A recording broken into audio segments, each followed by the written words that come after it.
Welcome to the Real Estate and Small Business for Management Consultant Show. Whether you hold a corporate 9-to-5 or have determined that you want to explore the small business realm, this show is for you. Christian Carrillo talks to entrepreneurs and experts in the real estate and small business realms to discover what they do, why they do it, and how they do it to help show you the art of the possible. And now your host, Christian Carrillo. Welcome back to the Real Estate and Small Business for Management Consultants Show.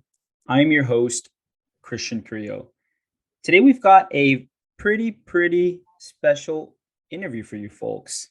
Our guest is Fritz Brogan. Fritz, thank you for being on the show. It truly is a pleasure to have you on. I'm excited to be here. Thank you. Thank you for having me. Of course. So since opening Gin Tonic Tavern as a 24-year-old law student, Fritz Brogan has developed, owned, and operated multiple businesses. In addition to his entrepreneurial pursuits, he offers strategic advice and counsel to elected officials and candidates running for federal and statewide office. Fritz is a graduate of Georgetown University and Georgetown Law and serves on the university's board of governors and on the board of Hoyas Unlimited. He serves on the advisory board of the Global Hospitality Leadership Program at Georgetown University's School of Continuing Studies and is a member of the AEI's Enterprise Clubs and the Meridian Global Leadership Council. Fritz, you've got quite the resume there, my friend.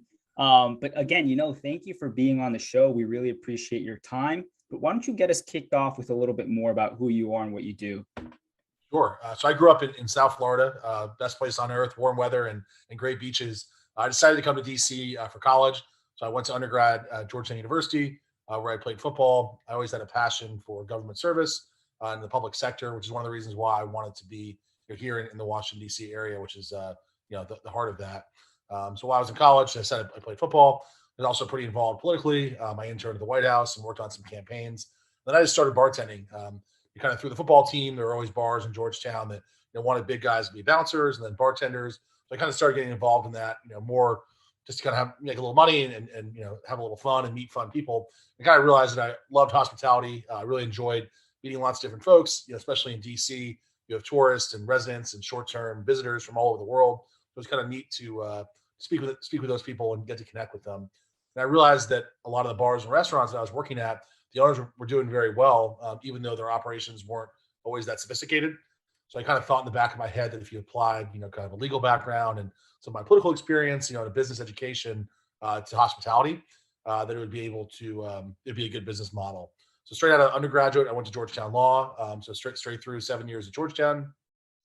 Georgetown Law was an interesting place. I think it was great to get the legal education. I think I always knew that I wanted to be an entrepreneur or work in business and politics. That I didn't necessarily want to be a day-to-day lawyer, but I knew that getting kind of the legal education and the legal training would be very important. So when I was in law school, I started my first bar with some partners called Gin Tonic. It was basically kind of a neighborhood dive bar in Glover Park.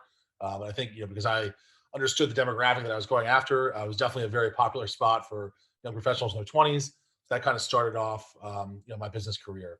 At the same time, when I graduated from law school, I went to work for Rick Scott at the time, who was a candidate for governor in Florida. He was sort of an unknown CEO, a former CEO, who spent a lot of money on the first race in 2010 and unexpectedly became governor of Florida.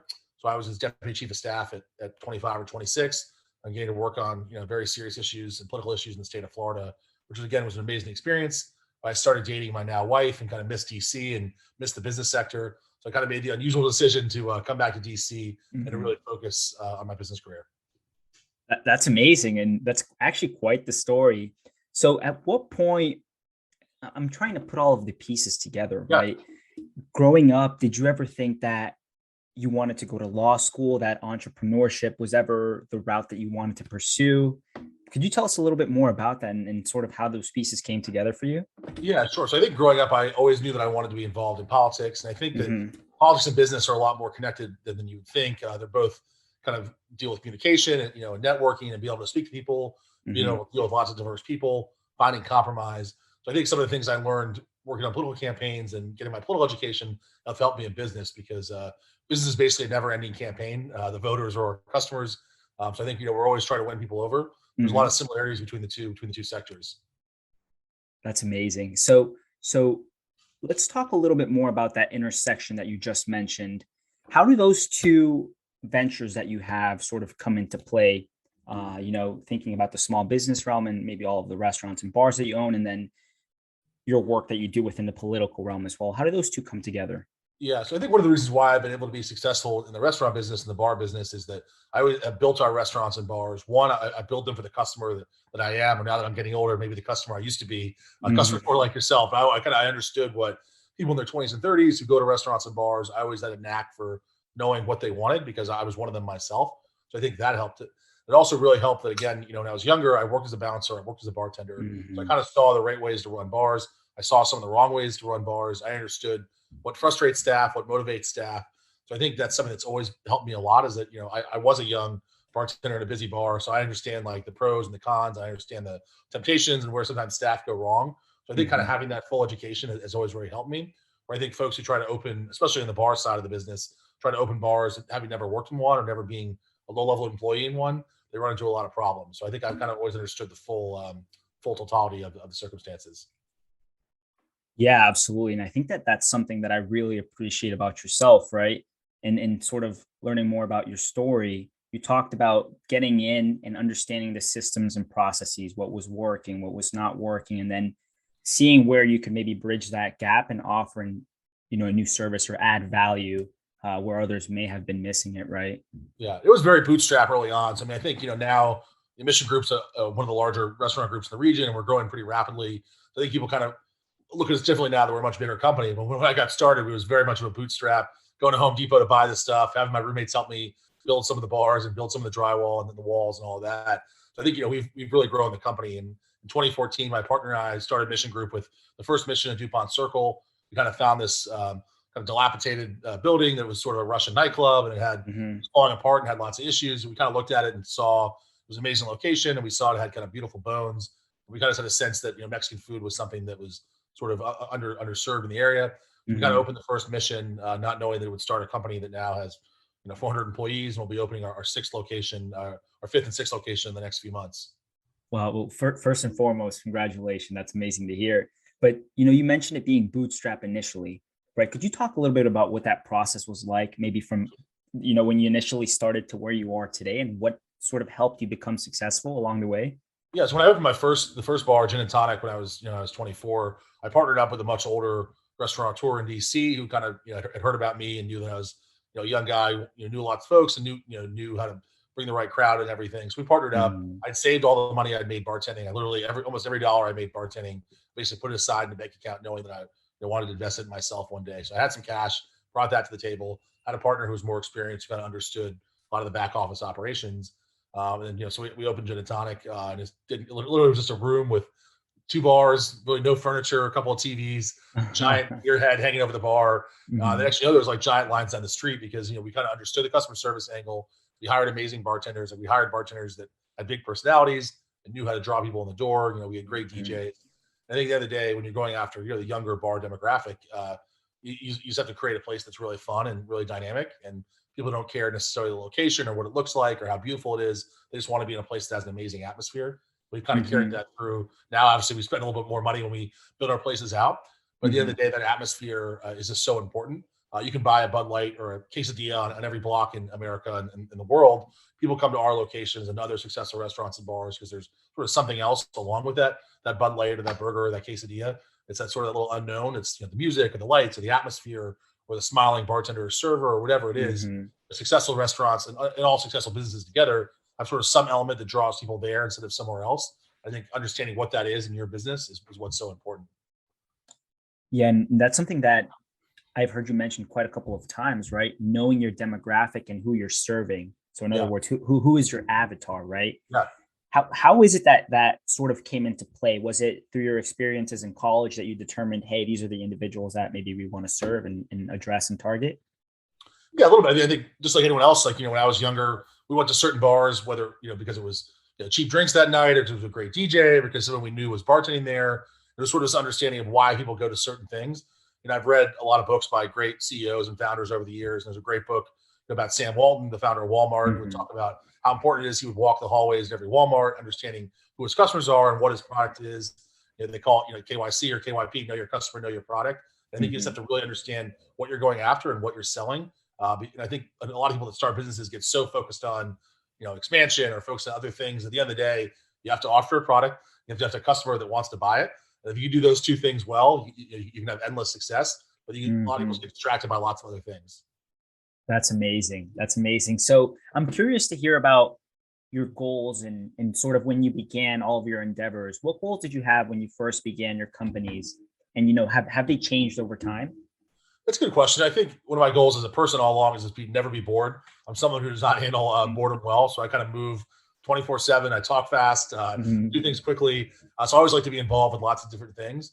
And I think that, that's why one of the reasons why I love the restaurant business. There's always something going on. Our places are basically in operation 24 hours a day. When we close, there's people in there cleaning, they're prepping food, whatever it is. There's basically something always going on in my business. And while that can be stressful, yes, I just kind of like the energy and the atmosphere. I knew I would never be someone that would be happy just sitting at a desk doing a 9 to 5. I knew I wanted to have sort of a high energy, high atmosphere career. That's amazing. So, in sort of looking through your resume and all that you've been able to accomplish, can you tell us a little bit more about your daily routine? What has helped you become successful? Yeah, that's a great question. So I'm a huge reader. I try to read everything I get my hands on, whether it's fiction, nonfiction, biography, political stuff, business books. I try to read a lot. There's this great, quote from Warren Buffett that I saw that he reads newspapers from the 1940s even today. And someone said to him, well, I don't understand why are you reading the business pages of the 1940s New York Times? He's like, well, companies made money in the 1940s or whatever it was, and they made money back then. The same tactics will make them money today. So I think reading and understanding what kind of came before is something that always fascinates me. I'd love to talk to guys that worked in the DC restaurant and bar business, back in the 90s or 80s or whatever, and kind of hearing stories of why places were successful, and why certain neighborhoods, were successful then and not successful now. I think kind of understanding those demographic changes helps a lot. I mean, like you look at Georgetown, for example, the tail end. I graduated college in 2007, but the Georgetown in the 90s and early 2000s was like the only place to go out in all of DC. That's where every successful bar was. There were 20 or 30 bars and nightclubs. There's basically maybe one or two left in Georgetown today. So I think kind of understanding those demographics of why certain neighborhoods become very popular from a restaurant and bar standpoint and then change. But then you look at, Navy Yard, which is where our biggest location is and is one of the hottest neighborhoods in the whole DMV right now.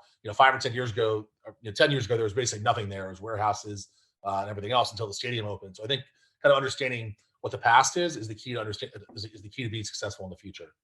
Yeah, absolutely. And I could not agree more. I think a couple of golden nuggets to pull out there, right? You're an avid reader.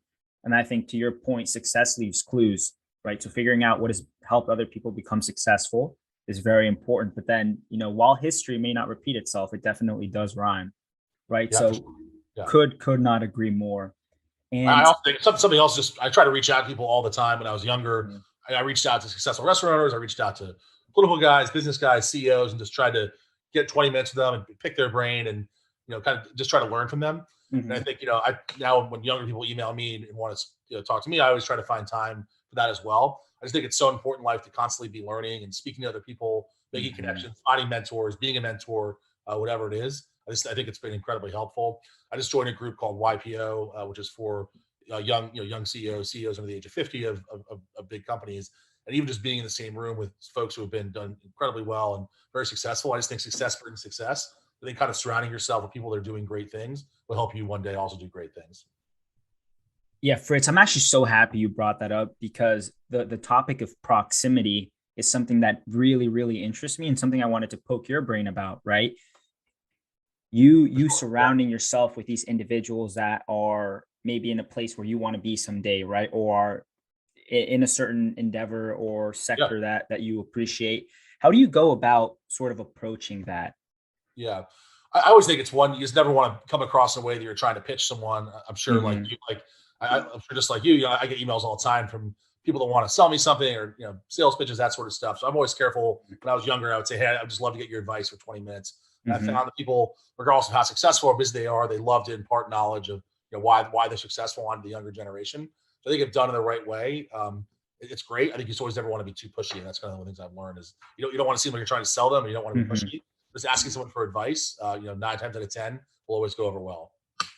Yeah, absolutely. And have you ever found that maybe trying to add value to the operations of other individuals or their lives in general has helped you sort of navigate that as well? Yeah, and also I just think older successful people love to hear about younger successful people. They love to see the youth and the energy and new things that are going on. And just like I love to hear about about bars and restaurants 20, 30 years ago. There's the kid today who works for me who's going to be the next me 10 years from now wants to hear about why Mhm. our mission group got started, so they can take what we did well and our failures, our successes, and apply it to themselves. So I think success is a sort of one big circle, and you always want to be kind of learning from people that came before you, and then sort of helping those that are to come after you. I actually, I really love that, Fritz. Thank you for that. And it's sort of that idea that everything comes around, right? Yeah. So could not agree more. And to take a bit of a pivot here and go back to your businesses and sort of what we've been experiencing over the last couple of months, how is it, would you say that your business models were impacted by the pandemic these last couple of months? Yeah, COVID's been obviously unusual time for the restaurant and bar Hmm. business. I think it was obviously a tough time for us. The DC closed all restaurants and bars. During I guess April or May of 2020. So that was definitely a rough time. I guess April May of 2019 or 2020. So that was definitely a rough time. We pivoted to go and take out. We did a lot of Hmm. that stuff. I think ultimately Mission Group was in a pretty good place for COVID. One, all of our locations have big outdoor areas, so Hmm. that became very important. Again, our demographic, our core demographic is people in their 20s and 30s that are going out, a lot of disposable income. So Hmm. that group just tended to be less concerned about COVID than perhaps the restaurants that were geared towards families or older clientele, where the demographic had much more concerns about going out. So I think we lucked out there, and also in our neighborhoods. We weren't downtown. Restaurants right now that are in kind of the downtown business districts are very hard hit. A lot of the offices still haven't come back. So we have some locations in DuPont that are dependent on office traffic, so it's been a little slower to go back there. We've Hmm. lucked out that, like Navy Yard, which is our biggest location. More and more folks move in there every month. More and more buildings keep opening. It's much more Hmm. of a residential neighborhood. And I think you've seen a lot more business kind of shift to the suburbs and shift to residential areas and away from kind of the central business districts. Wow, that's amazing. And as you look back at your journey as an entrepreneur and everything that you've been able to accomplish, is there anything that you would change in terms of maybe decision making or how you structured your businesses in life? That's a great question. I think, I probably would, there's obviously little things I would change here and there, but I would say Hmm. every decision I made in life, good or bad, has brought me to where I am here today. So I Hmm. look back, some of the failures, business things I haven't done well, deals I've lost, everything. Like, I think I learned a lot from losing those deals. There was one deal years ago that I had on Georgetown's campus. I was going to open a big restaurant and bar on Georgetown's Hmm. campus. Ended up kind of falling through, and I was bought out of the deal. And at the time, I was really bummed about it. But looking back, I think had the deal gone through, it probably wouldn't have been a good fit for me, and I would have been miserable, Hmm. or it would have cost me a lot of money or whatever it is. So I think things happen for a reason. And I try to Hmm. always kind of learn from Absolutely. mistakes and learn from deals you lose. And so I lost that deal, but a year later we opened Mission DuPont and we were off to the races. So Hmm. perhaps if I got the other deal done, Mission Group wouldn't have happened. You never know. So you just have Wow. to, whenever the losses come, you just kind of have to take them and think about it and just keep on moving to the next thing. You can't dwell on it. Yeah, absolutely echo that, Fritz. Thank you. Thank you for mentioning that because I think it's very important, right? A lot of times we may get caught in whether it be analysis paralysis or maybe a venture falls through and we think it's the end of the world, right? But to your point, I do think everything does happen for a reason. And all of those tribulations and trials and successes that you go through as well, they sort of frame you into the individual that you ultimately end up becoming. Yeah, for sure. So, Fritz, in such a short amount of time, you've provided so much value. And it truly has been a pleasure getting to know more about you. And I'm certain our listeners picked up on some golden nuggets, especially all those aspiring restaurateurs out there Yeah. that hopefully they'll take advantage of. But are you ready for a quick response round? Let's do it. Yeah. Awesome. So, first one here for you. If you lost it all today, what would you do? I'd be back at work tomorrow and I'd rebuild the whole thing. I had a feeling you would say that. That's amazing. In fact, that almost feels kind of exciting to build it all back again. So not that I want to lose it all, but I'd be back at work an hour later. Yeah, and then I'd say it's probably because all the knowledge and relationships that you have, right? To your point, everything that you went through got you to where you are today, right? Yeah. So now you know the systems, you know the processes, you know the people to go to. So that's amazing, and I love that response. I think it's all about hard work. There's plenty of people in this Hmm. industry that are, more intelligent than I am or better connected or whatever it is. At the end of the day, if you work really hard, whatever it Hmm. is you do, you'll get to the top in one way or another. Yeah, absolutely. going forward, what do you have planned in your business and why? Sure. So we have two big venues that we're opening soon. One is called Salazar, which is on 14th Street. It's a Mexican bar and nightclub. So that'll open in the next few weeks before Thanksgiving is the goal. Then this spring, we're opening a massive location in Navy Yard. It'll be our biggest location yet, over 13,000 square feet.